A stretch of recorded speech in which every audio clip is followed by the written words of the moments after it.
Bismillahirrahmanirrahim. Today our lesson is Islamic belief. What will happen after death?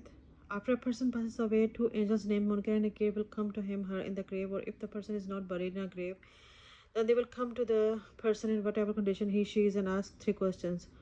Who is your God? What is your religion? They show the dead person a being of Nabi Sallallahu Alaihi Wasallam and ask, who is this? If the dead person is a Muslim, he will manage to answer these questions correctly, after which everything is made very comfortable for him. A window is open. A window is open for him to Jannah from his grave, through which he experiences a very cool breeze, accompanied with a beautiful perfume smell. He then sleeps in comfort. If that person is not a Muslim, he will answer to all the three questions, saying, I don't know. He will then be given a very harsh punishment until the day of Qiyamah. This is known as a punishment of the grave. Children, all this happens to every dead person, but those who are still living cannot tell what is happening. Just a person who is awake cannot tell what is a sleeping person is dreaming about. Belief too. Whatever signs of Qiyamah that have happened mentioned by Allah subhanahu wa ta'ala and His Rasulullah sallallahu alaihi wasallam will most definitely take place. Khalifa Mahdi Razila Anha will come and will rule with total justice. The one-eyed Dajjal will come and cause a lot of mischief and trouble in the world. Isa alayhi salam will come down from the skies and will kill Dajjal. Yajuj Majuj, who are very strong nation, will cause a lot of trouble in the world. They will then be destroyed by punishment from Allah subhanahu wa ta'ala. When Qiyamah is very near, a strange animal will rise from the ground and speak to the people. The sun will one day rise from the west. The Quran will be lifted from the earth. Beside this, there will be many other signs that will become apparent. Belief 3. And we also believe the Quran is in the Lohe Mahfuz. Quran is safe in Lohe Mahfuz. When all the signs have taken place, Qiyamah will occur. Angel Israfil alayhi salam will blow the sur trumpet. The sur is shaped like a horn. When the sur is blown, the earth and skies will all break up and all living things will die. The souls of those who have already died earlier will become unconscious. Whoever Allah wills to keep unconscious will remain as they are. Everything will remain in the condition for a long time. When Allah SWT will decide, the sur will be blown for a second time, after which all the creation will come back to life and gather on the fields of Qiyamah. On that day, the ground will be made of copper and the sun will be just above the people's head. Each person will sweat according to the amount of sins they had committed in the world, and it will form a pool their legs. Some will even be drawn in their sweat. Out of the difficulties of that day, that people will go to Prophet and plead with them to ask Allah to start the judgment of people's actions. But because of the fear of Allah, none of the Prophet will have the courage to ask Allah. Finally, our Nabi Sallallahu Alaihi Wasallam will ask Allah to start the judgment. After our Nabi Sallallahu Alaihi Wasallam will ask Allah to start the judgment, a scale will be placed, upon which the people's good and bad deeds will be weighed. The good people will receive their book of deed in their right hands, and the bad people will receive their book of deed in their left hands. Our Nabi Sallallahu Alaihi Wasallam will feed his followers water to drink from the pond known as Kausar. The water from this pond will be whiter than milk and sweeter than honey. Then the people will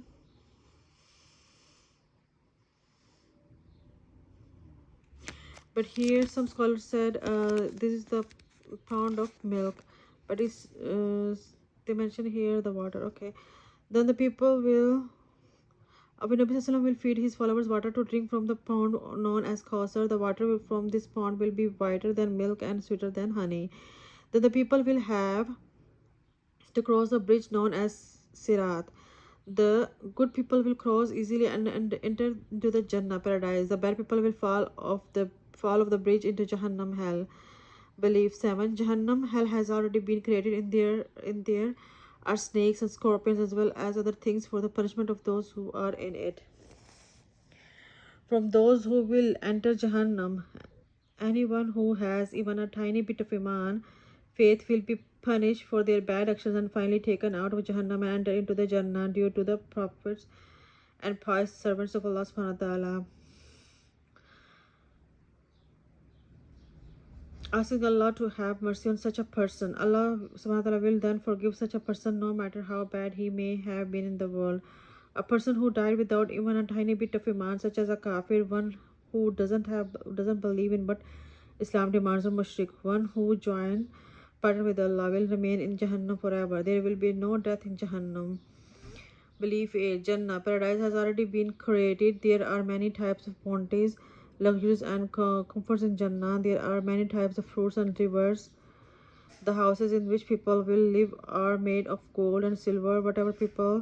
Whatever a person will wish to eat will be found readily available. A person who goes to Jannah will remain in it forever and will not have any sort of worry at all. Belief regarding Prophet Muhammad Sallallahu Alaihi Wasallam. Our Nabi Sallallahu Alaihi Wasallam is a worshipper of Allah.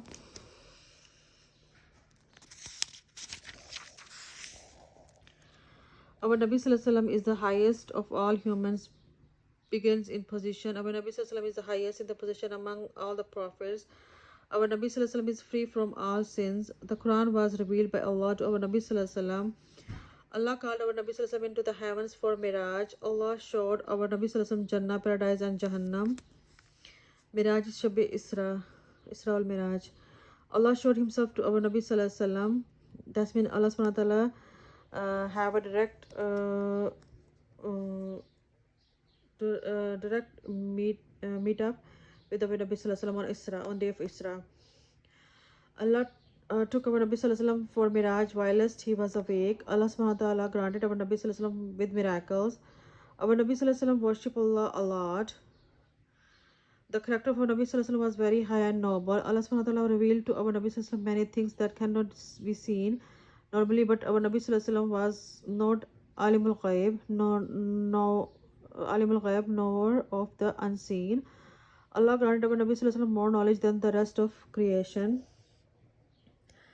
Our Nabi Sallallahu Alaihi Wasallam was the seal, last and final of all prophets. Prophet Muhammad Sallam is the last prophet of Allah. After our Nabi Sallallahu Alaihi Wasallam after our Nabi Sallallahu Alaihi Wasallam till the day of Qiyamah, no one else will be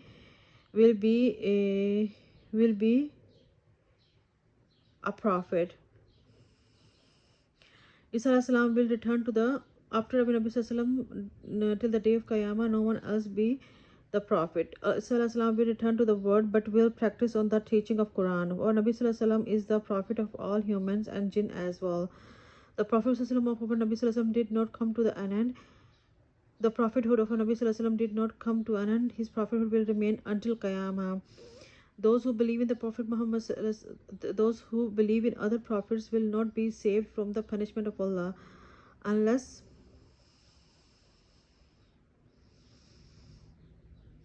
they believe in our Nabi Sallallahu Alaihi Wasallam as well.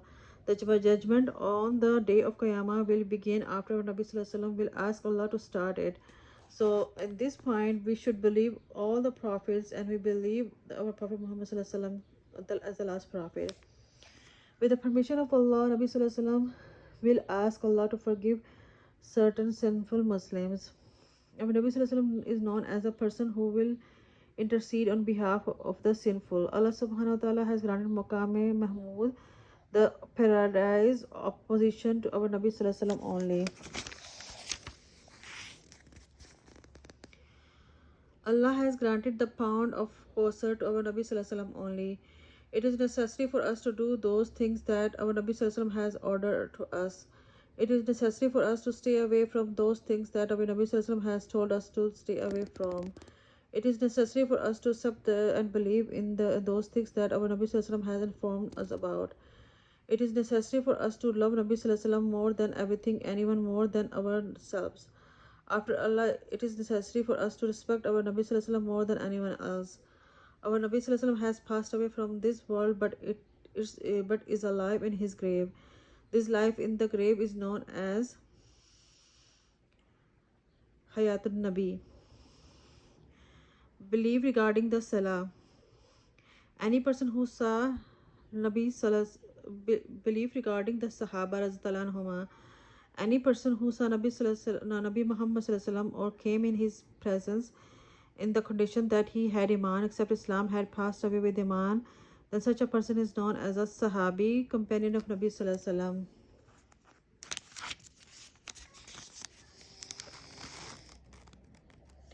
The position of Sahaba is very high. The highest saint Wali cannot reach the position of the lowest Sahabi. We must have love and respect for all the Sahaba. If we hear of them having fought any battles between themselves, we will regard such an action to be based on a misunderstanding and mistake. We will not refer to any of them having been bad or wrong. There are 4 Sahaba who have the highest rank and position amongst the others. Hazrat Abu Bakr Radhiyallahu anhu, he was the first Khalifa who took care of the Islamic affair after our Nabi Sallallahu Alaihi Wasallam passed away. He is the best of all the followers of Nabi Sallallahu Alaihi Wasallam. Hazrat Umar Farooq Radhiyallahu anhu, he was the second Khalifa and Islam gained a lot of strength after he became a Muslim. He is the next best person after Abu Bakr Siddiq Radhiyallahu anhu. Hazrat Usman Radhiyallahu anhu, he was the third Khalifa and his position comes after Hazrat Umar Radhiyallahu anhu. Hazrat Ali, he was the fourth Khalifa and his position comes after Hazrat Usman Radhiyallahu anhu. So we believe four Khalifas: Hazrat Abu Bakr Siddiq Radhiyallahu anhu, Hazrat Umar Farooq Radhiyallahu anhu, and Hazrat Usman Radhiyallahu anhu, Hazrat Ali Radhiyallahu anhu.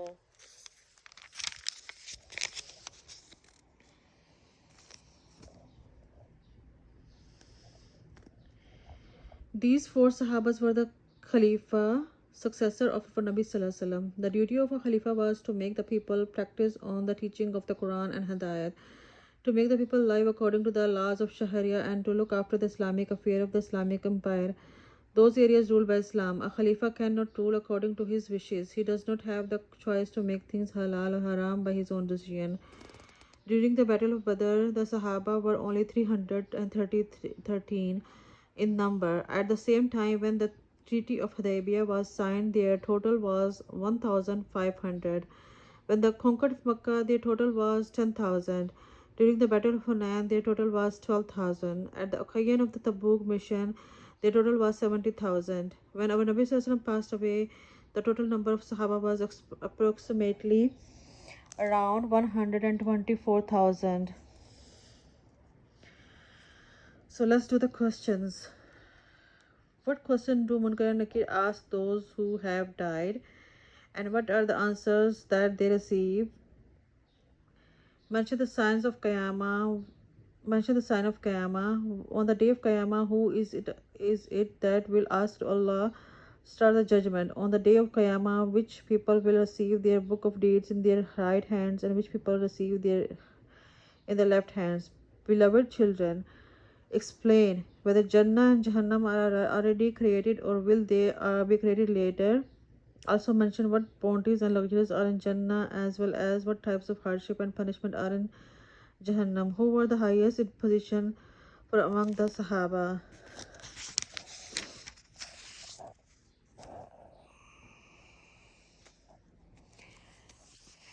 Fiqh, Diniyat. It is sunnah to call out the azan and iqama for the jama and all the first salah. The rule of azan and iqama does not apply to janaza, with Eid and nafil salah. It is mustahab, desired for any person who hears the azan to reply to it whether the person is man or woman and they are clean or unclean. The answer to azan will be made by repeating the same words that are called out by the muezzin. The only difference will be the reply to the words Hayya as-salah. You should reply by saying, when the muezzin say Hayya as-salah, Hayya al-falah, you should reply by saying La hawla wa la quwwata illa billah. There is no power or strength except for Allah. As-salatu khairum minan nawm. In the Fajr azan, when you hear, you should reply by saying Sadaqta wa bararta. You have spoken the truth, you have done good. So we should have to wake up on time in our Fajr Salah, and we should have to encourage our kids and our family members to wake up in Fajr Salah on the time, because in Azan it says As-salatu khairum min noom. Salah is better than sleep. So we have to do the answer. Sadaqta wa bararta. You have spoken the truth. You have done good.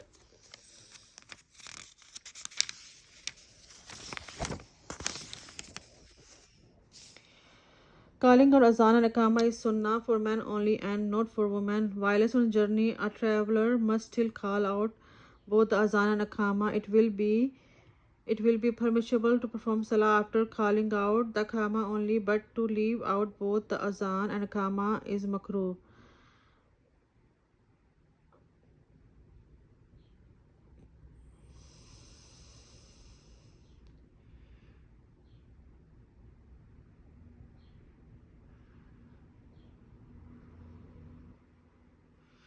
Salah has a very high status and position in the eyes of Allah subhanahu wa ta'ala.